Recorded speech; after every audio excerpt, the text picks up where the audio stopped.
lá, o salão do Betinho é o salão onde eu faço minhas madeixas, né? Eu vou lá, o salão.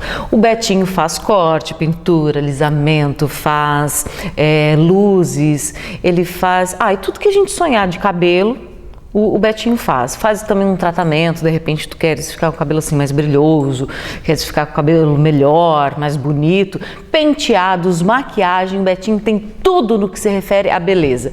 Tem inclusive um cafezinho que, ó, maravilhoso. E lá também tem design de sobrancelhas, que é o Mário que faz. Enfim, fica a dica também para tu fazeres aquele dia especial que tu tem que fazer um cabelo, tem que fazer um penteado, maquiagem, tem que sair linda, perfeita, maravilhosa. Liga pro Betinho, que é garantido. E o nosso convidado de hoje, faz tempo que eu convido ele nunca pode. Agora eu vou dar um puxão de orelha e fazer um monte de pergunta difícil. Everaldo Silveira, tudo bem, Everaldo? Boa tarde, Karen. É uma satisfação, é uma honra estar aqui no programa. Na verdade, tenho até que me explicar. Né? O último convite eu tive que cancelar porque eu não estava bem, né?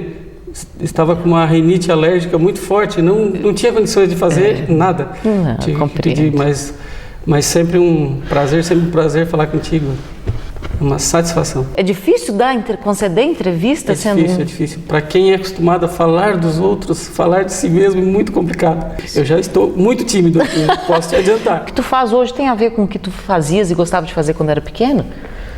Eu sempre fui muito de leitura, né? Fui uma pessoa que gostava de ler bastante.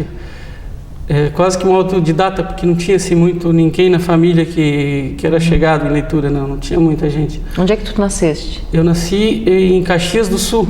Por uma eventualidade, assim, a minha família se mudou para Caxias. Meu pai estava passando acho que um momento difícil na cidade de Araranguá. Eles são todos daqui, mas eles foram para Caxias, porque na época a cidade de Caxias era uma cidade que recebia muitos catarinenses aqui dessa região sul. E aí acabamos ficando lá. Eles ficaram lá 6 anos, 7 anos por aí. E nesse período nascemos eu e a minha irmã mais velha. Aí depois voltamos para cá. E tu tens mais irmãos, não? Tenho mais irmãos. Eu tenho um irmão mais novo, caçula. A mais velha é Rosemary. O mais novo, Gilson. Nesse primeiro casamento, essa é uma outra história, né? Meu pai casou uma segunda vez. E aí desse casamento ele teve mais uma menina, né? Samara, uma moça, né? Mas na época, por isso que eu falo a menina, né? Que faz já bastante tempo isso. Tu moravas com teu pai ainda quando eles se separaram ou não? Tu já era adulto? Não, eles se separaram, eu tinha por volta de 12 anos. Como é que foi isso na tua cabeça, assim? Foi bem difícil, assim, foi uma época bem complicada da nossa vida, assim, não só a minha, né, como dos meus irmãos também, que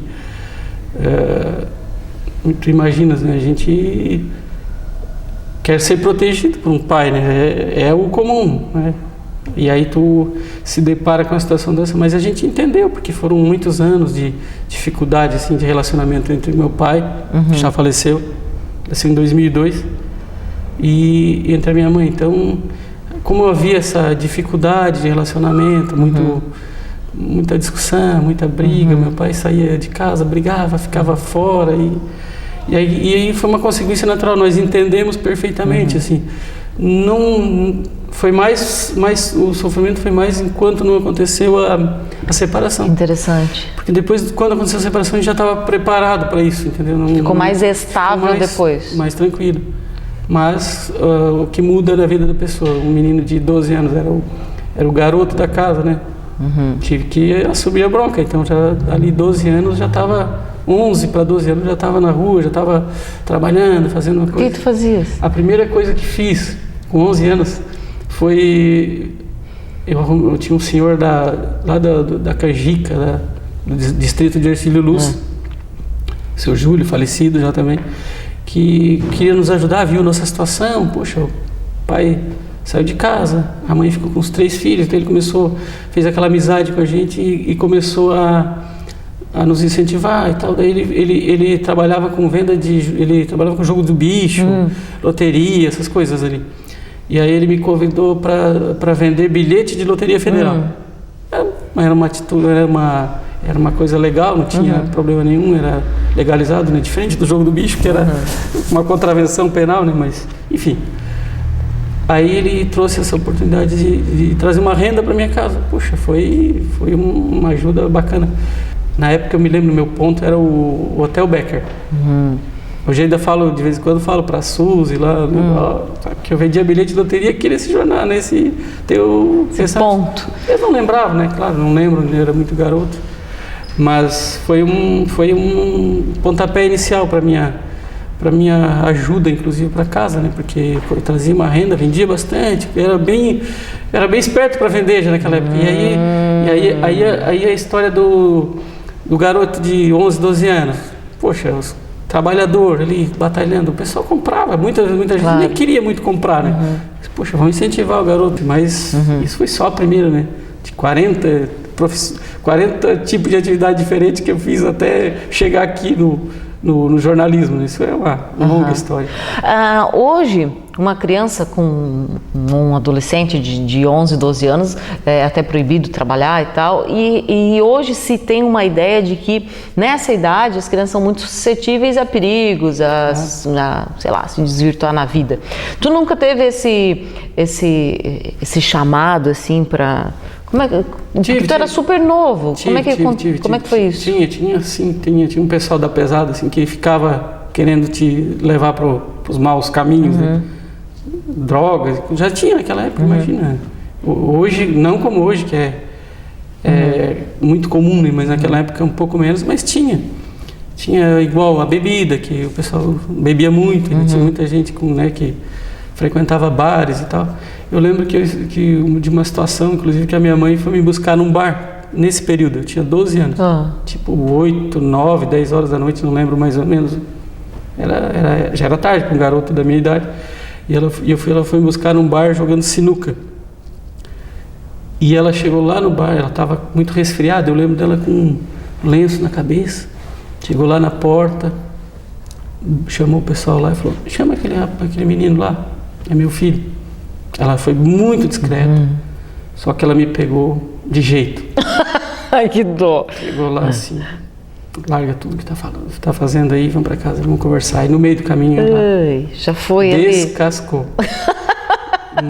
Daí, tipo assim, a minha referência ali foi a minha salvação. Mas ela descascou de falar ou ela te deu uns tabefes também? Não bateu. Ela te deu o sermão. O sermão, nunca me esqueci. Aí ela me pegou, falou assim, como tu vai te perder na vida? E pá. Eu lembro que ela foi, eu lembro que era no bairro Cidade Alta que eu morava na época. Eu lembro que a gente dali desse bar, que era ali onde fica o edifício Azteca, que hoje é na Cidade Alta, até a minha casa dava 5 minutos.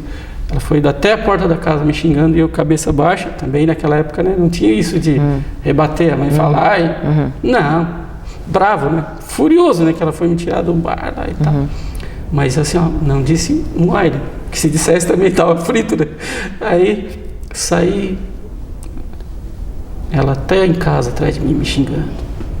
E eu cheguei, fiquei quietinho, guardei aquilo pra mim, que ali foi a vez que aquilo ali me ajudou. Porque, tipo, qualquer situação que eu lembrava assim, a minha mãe aparece aqui, me pega, tô frito.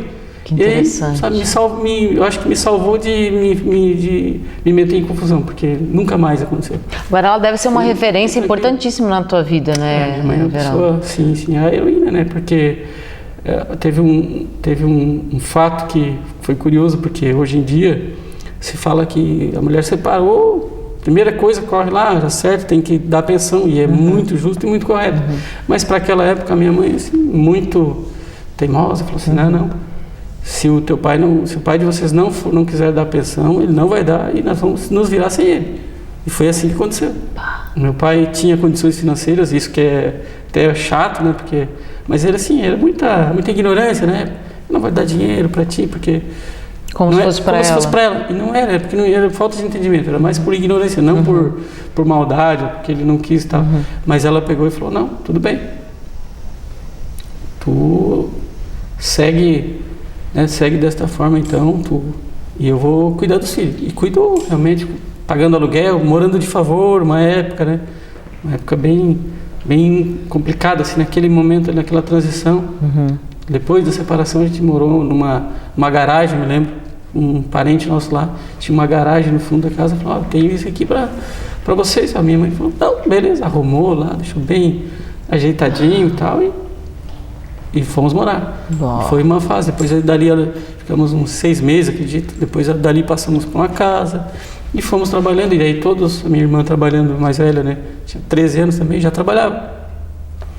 E eu com 12, meu irmão com 8, 9 anos, 3 anos de diferença, e todos se virando, fazendo alguma coisa, e ela trabalhando, e fomos trabalhando junto, e vencemos, passamos por essa fase, né, uma fase bem complicada, mas não me arrependo de nada, assim, sem raiva, sem rancor do pai, nada. Meu pai depois, na sequência, foi vendo também que ele vacilou, né? Sabia que ele podia ter ajudado, não ajudou e tal. Mas depois a gente quando meu pai faleceu, a gente estava bem tranquilo, nunca tivemos, assim, de mal, assim, ficou chateado no início, claro, mas assim, de ficar de mal, de ficar muito tempo sem falar, aquelas coisas, não teve, assim, foi, quando ele teve a oportunidade, ele também nos ajudou, ele se recuperou, então ele se redimiu dessa dificuldade, mas naquele momento, sim, foi bem difícil. Uma experiência de vida fortíssima também para ti, né? E tá, ela não voltou a casar? Voltou a casar mais tarde, bom tempo depois, mas aí não teve mais filhos, daí já foi com um senhor mais velho e tal, então, que por sinal faleceu ano passado. Então ela ficou alguns anos com esse senhor, casado, mas demorou bastante tempo, ela não ficou mais quieta. Muitas mulheres passaram por esse tipo de situação, sim. E sozinhas, né? Sozinha. E em primeiro lugar os filhos e... É uma luta. É uma luta. Tu te reconhece nela em algumas coisas, assim? Sim. Porque até o Eugênio, assim, a personalidade é muito parecida, né? Os meus irmãos sempre falam, né? Eu protegidinho da mãe também. É a cara da mãe e tal. Né? Ele é parecido, o jeito, assim, né? O jeito de... O gênio, assim, a personalidade. Também, assim, às vezes a teimosia, algumas coisas assim. Não, mas então tu é o único filho do meio que é preferido, porque os filhos do meio são todos preteridos. Tá? Eu sou uma exceção. Mas eu até sempre brinco, né? Eu sempre digo pra ela assim, não, a gente não pode contar pros outros que eu sou preferido, porque senão eles ficam bravos. Então, todo mundo vai ficar sabendo. Eles brincam, eles ficam furiosos. Que Geraldo, imagina, sempre foi o queridinho e tal. Mas assim, é que eu sempre fui muito cuidadoso com ela. Eles sabem disso, né, meus irmãos, porque sempre fui o que mais cuidou dela, mais estava olhando, mas nessas... Acho que é uma coisa muito natural, assim, de filho e mãe, e filha e pai, eu acho, também. E eu, por ser mais velho, como puxei a história de ajudar na questão de cuidar da casa, de ir atrás do bancar a casa mesmo, de ajudar as coisas. Então, assim, que acabou que... tem uma ligação mais forte. Um pouquinho mais quando que tu pensaste primeiro, ou tu nunca pensou, ou quando que tu pensaste em que tu ia ser jornalista, que tu ia ter um jornal, tu chegou a pensar isso? Eu pensei em ser jornalista quando eu terminei o ensino médio já. Segundo grau ali, na época segundo grau, né, ensino médio. Eu já pensava assim, eu pensava na faculdade de jornalismo. Pensava, não, tem que fazer a faculdade de jornalismo e tal. Mas por uma circunstância ali que não tinha na época jornalismo aqui próximo, tinha uma dificuldade. Quando eu terminei o ensino médio, eu acabei indo fazer um semestre de engenharia. Tudo a ver. Tem a ver. Certo. Engenharia de agrimensura ainda. Nossa! Muito complicado. Até hoje, assim. Por que eu fui fazer? Porque nesta época, eu trabalhava na metalúrgica Pagé, agora industrial Pagé, então cresceu bastante, né, em relação àquele período lá em 90 Quem tu fazias lá? 91, 88 a 91 eu trabalhei na Pagé. Eu era assistente de produção do engenheiro lá. Fui trabalhar numa área lá, daí entrei lá, acabei trabalhando nesse setor. E por eu também gostar de matemática, eu era um cara que gostava muito de matemática, eu me saía muito bem nessas áreas de ciências exatas e tal. Aí achei que ia ser engenheiro. Não era aquilo. Mas aí fui para engenharia de agrimensura, fiquei no 5º mês, não cheguei a fechar o semestre. O que tu mais fizeste? Tu disse que passou por 500 funções. Mas eu disse assim, tudo coisas pequenas, vou te contando, então assim, vou tentar relembrar aqui, porque não... Vendeu loteria? De loteria, trabalhei muito em bar, armazém, supermercado, assim, coisa de família. Talvez não era aptidão, não era uma coisa nata minha, mas eu acredito que o fato de eu trabalhar foi desenvolvendo, porque era era uma necessidade, eu trabalhava lá, eu tinha que falar com as pessoas, e foi por isso, e eu muito tímido, tá? Que engraçado, assim, era extremamente tímido, e isso foi me ajudando, eu tive que lutar muito contra a timidez, assim, na época do colégio, era que ele ficava roxo no canto, assim, quieto. Não, era verdade, eu não falava muito com as pessoas, e isso foi uma luta pessoal, né? Também não sei porquê, mas era tímido. Falava bastante em casa, mas chegava na escola, assim, trabalhei em bar, e foi depois daquela situação lá da minha mãe, então eu consegui conviver bem com isso, mesmo trabalhando em bar, eu sempre... nós tivemos muito isso, depois a minha mãe teve lanchonete, aí na sequência, depois a gente entrou nesse caminho do comércio também, daí nós tivemos bar no Arroio do Silva, lá no Verão, né? Na época do seu Walter Farias, saudoso, já falecido, pai do Zaga, inclusive. Ele tinha um bar lá e arrendou para nossa família, nós fomos tocar esse bar lá, isso na sequência.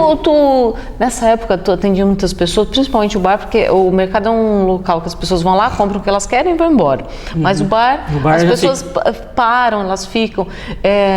Tu chegava a observar pessoas, tu ouvir conversa, te chamava a atenção as pessoas ou os assuntos, ou tu ficava no teu... Não, eu sempre fui em restaurante, trabalhei também. Aí eu lembro que por essa do restaurante que acho que eu reforcei também essa questão de falar mais com as pessoas, né? Porque era obrigado a ir lá atender e tal. Garçom, ali por 12, 13 anos, acredito. Aí eu falava muito com as pessoas e aquela história, como a gente era guri, era novinho.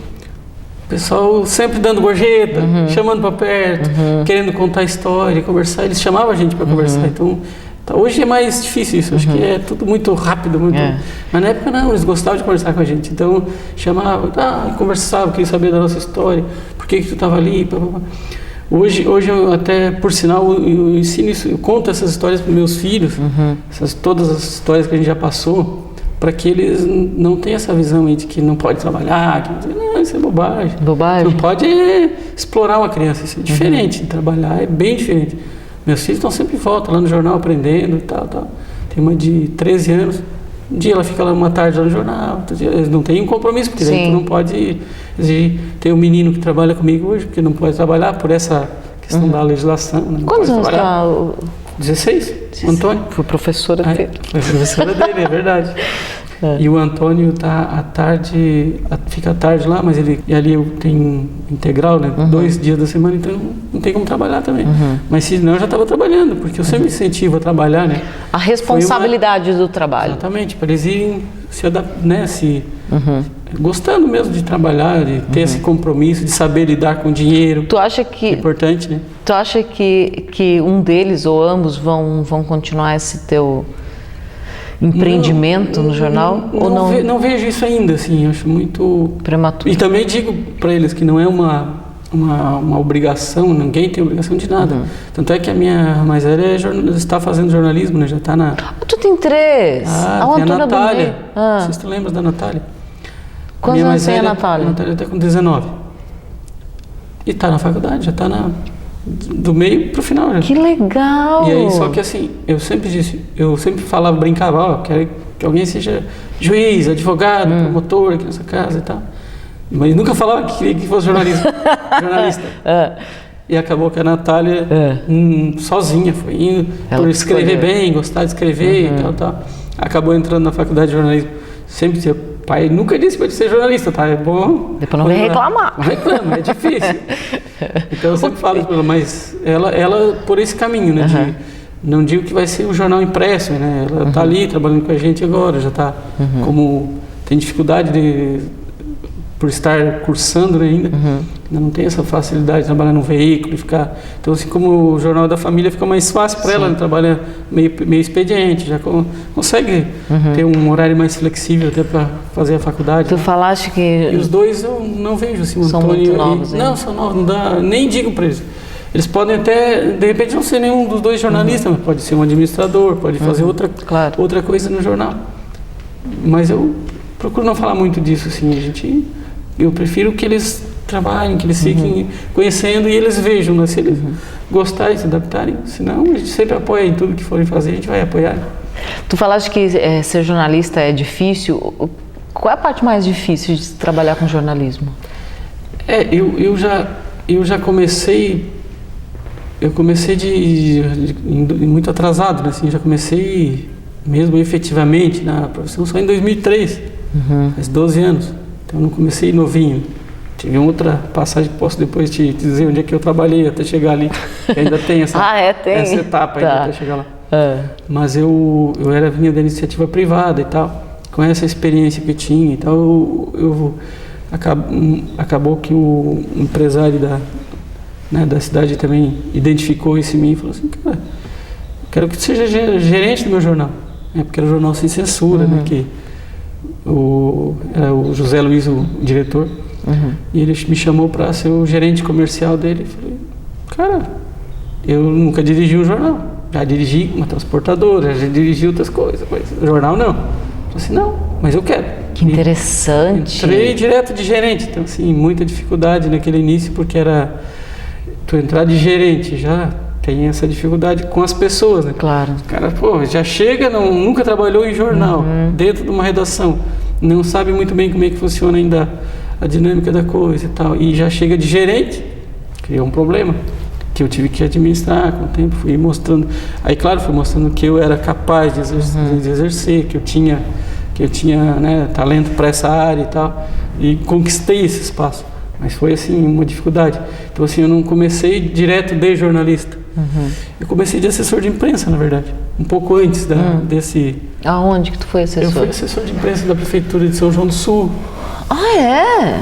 Foi um ano e meio, mais ou menos. Um ano e meio, por aí, de assessor de imprensa por lá. Fiz assessoria de vereador, assessoria de sindicato, assessoria de quem quisesse contratar naquela época. Porque foi uma época interessante da minha vida, porque eu tinha saído de um emprego estável na época para entrar na minha área. Estável no quê que era? Eu era gerente de uma transportadora. 14 anos fiquei gerente. Bem diferente, né? Outra área, nada a ver. Mas era assim, naquela saída da transportadora para ser gerente do jornal, até esse intervalo aí, foi muito rápido, né? Assim, foi coisa de 2 anos. Tá, mas tu saiu porque tu quis ou tu... Sim, saí porque eu tinha terminado a faculdade em 2000. Aí tu fez jornalismo? Eu fiz comunicação social, habilitação em relações públicas. Que na época, como era no Rio Grande do Sul, lá habilitava, podia escolher habilitação, né? Mas o curso era todos juntos lá. Publicidade e propaganda, jornalismo e relações públicas. E como tu escolhia a habilitação, no final é que mudava, só no último ano. Aí é onde depois eu posso te dizer a história das relações públicas da minha vida também. Foi bem legal, é muita história. Aí voltando aqui da história da saída da transportadora. Eu saí da transportadora, eu cheguei aí na época casado já tinha os filhos. Assim, minha esposa Vilma, tá na hora de eu mudar, eu tenho que exercer minha profissão, porque tá passando o tempo. Se eu não entrar agora, vai ser difícil. Tinha terminado em 2000 e só em 2003 que eu comecei como colunista político. Eu comecei minha função mesmo no jornalismo foi escrevendo a coluna, era semanal, depois foi indo, passei para uma coluna diária e tal. E aí nessa mudança ali, né, tu tem que fazer uma transformação. Tipo, tu tá estabilizado numa empresa. Tem que ter coragem. Tem que parar e começar do zero. Então assim, tem que ter muito apoio da família. Os filhos eram menores, mas a esposa firme ali comigo falou: vai, porque senão tu vai depois te frustrar lá na frente. Aí tu não vai exercitar a tua profissão, tu fica aí, tu até financeiramente pode acabar ficando bem. Mas e depois? Lá na frente fica mais velho e não exercita a tua profissão, daí tu fica... Aí eu falei, vou encarar e vou pra frente. E aí comecei. Aí fui indo, em 2003 comecei a escrever, daí isso eu ainda trabalhava na transportadora. Eu fazia daí as duas coisas. Eu trabalhava lá e colaborava com o jornal. Aí foi nesse pé até 2006. Mais 2006 nós vamos para o segundo bloco. A gente vai acompanhar essa segunda parte da vida do Everaldo Silveira. Eu vou para o intervalo comercial, mas não antes de lembrar da Clínica Veterinária São Francisco, que é onde a gente confia de olhos fechados no Dr. Fábio Comim e na equipe dele, que é maravilhosa. A gente confia os nossos amorzinhos. Assim, tu tem cachorro, gato? Nós temos uma cachorrinha. É cachorrinha. Ai, é muito bom. A Mitch. Então, e o Dr. Fábio não só tem todos os procedimentos veterinários, inclusive com cirurgia, mas também tem um pet lá. Tem lava, passa... lava, tosa, tem ração, tem roupinhas, tem de tudo ali na Clínica Veterinária São Francisco, que eu amo de montão. Eu vou para o intervalo comercial e volto já já, não sai daí.